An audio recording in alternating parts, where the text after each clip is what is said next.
आणि काय कारवाई? बरोबर आहे. काल रोजी आमच्याकडे गोपनीय माहिती मिळाली होती. रेल्वे स्टेशन रोडवर जिंदल मार्केट म्हणून आहे आणि त्या मार्केटमध्ये 2 कंपार्टमेंट घेऊन डिलाईट कॅफे नावाचा कॅफे चालू आहे. मग तिथं आम्ही आमचे नागरे साहेब, मोरे साहेब यांनी वनवे साहेब ह्या ठिकाणी प्रत्यक्ष भेट दिली. तर तिथे 3 विद्यार्थिनी आणि 3-4 पुरुष हे असे त्या कॅफे मालकाने त्यांना बसायची सोय उपलब्ध करून देऊन त्यांना अश्लील चाळे करण्यासाठी संधी दिलेली होती.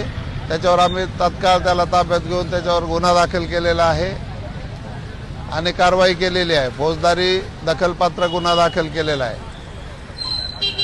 अशा अवैध कॅफेवर आपण काय नंतर आव्हान वगैरे काय करणार आहात का? त्यानंतर अवैध कॅफेवर कुठल्याही कॅफेमध्ये जरी परवाना असेल तरी पण त्याला ठराविक उंचीपर्यंत स्टूल आणि टेबल एवढा ठेवला पाहिजे. त्याच्यासाठी महापालिकेला आम्ही पत्र दिलेलं आहे. माझ्या जनतेला आव्हान आहे की आपले मुलं मुली कुठलेही शालेय विद्यार्थी विद्यार्थिनी हे कॅफेमध्ये जाणार नाहीत. अल्पवयीन तर अजिबात नाही आणि कॅफे नाही चालला पाहिजे. प्रत्येक जनतेला माझं आव्हान आहे की कुणीही कॅफेमध्ये आपले मुलं मुली पाठवणार नाही किंवा जाऊ देणार नाही आणि असं कळालं तर आम्ही मग त्या मुलांवर पण भविष्य